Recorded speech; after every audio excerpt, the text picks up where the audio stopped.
Hello everybody, back here for the wrap up I guess of my little bat house here. I'm not going to bother. I realize I don't have the color paint I need. I need a really super dark gray or black for this part of the country to absorb the heat and that. I don't have any of that here. I've got a bunch of rattle cans. I don't feel like wasting rattle cans on it, so I'm just going to go ahead and leave it unpainted for the moment. But you guys have seen them get painted before, so not a big deal there. It turned out okay, I guess, considering the fact that it's all the scrap wood and that. I will come in, there's a little tiny gap right there, as you can see. I got some silicone in that. I'll put all through the cracks.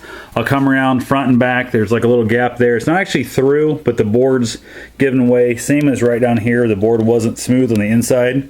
And I figured I could fill a silicone paint over it, and it would look better than the outside edge being all chewed up looking. So the one problem I do have with the thing is somehow or another my spacers up here at the top, my spacers had gotten thicker, so it stuck out a little past there. But again, this one's going to be up underneath an overhang, not a problem for me. I'll put a couple extra coats of paint. I'll also probably run my silicone bead across there to help seal up the edges of this wood, so I'm not concerned about that at all. I also haven't decided if I'm going to come in here and drill a hole in each corner to mount this from.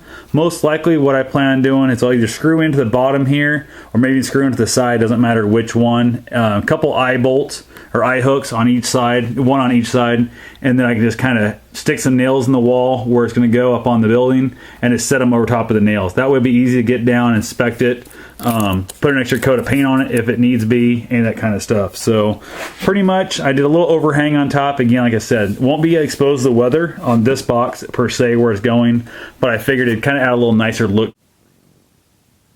Sorry about that. My battery died on my camera, so now I'm shooting this, the rest of it with the iPod Touch, and we'll see what happens here.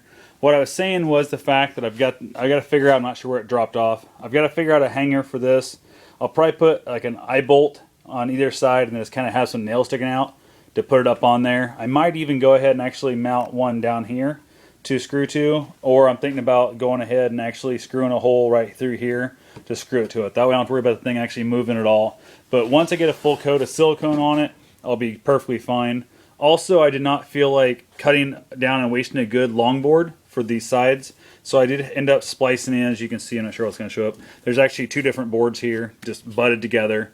Not a big deal. I'll fill it full of silicone. I'll be 100% ready to go there too. So, and if this will show up here, not in the light, don't know if it will, but let's see. Down inside, we have our front-facing board, 5/8 inch gap for the bats. They say between 1/2 and 3/4, so I split the difference. Another divider back up inside there, which you can barely see here. It's the third divider, or actually the second divider, making for basically 3 separate chambers. So I've got plenty of room for plenty of bats up in there. They say the more you put in there, the better likelihood they're going to come in. If you only have a single slot, it becomes a breeding nest as opposed to an actual community nest. And I'm looking to keep as many bats happy as I can, and we'll go from there. The other thing is, I didn't realize somehow I mismeasured this board sticking out too far. Now that it's done, I'll just run my, if it'll fit, I haven't checked it, it might fit on my table saw. I'll just set the gap and cut it through. If not, I'll take my hand saw and saw it back down to smooth it off before I paint it and put it up for the, mount it on the house. So anyway, one down. I've got about 10 more of these to go, so I'll talk to you guys later. Thanks for watching. Oh yes, and as always, wear your eye protection, know how to use your tools, all that good crap. And the one big thing is use your ear protection. That's the biggest thing out there. Eyes and ears, protect them. They only get the one set. So anyway, have yourself a wonderful day.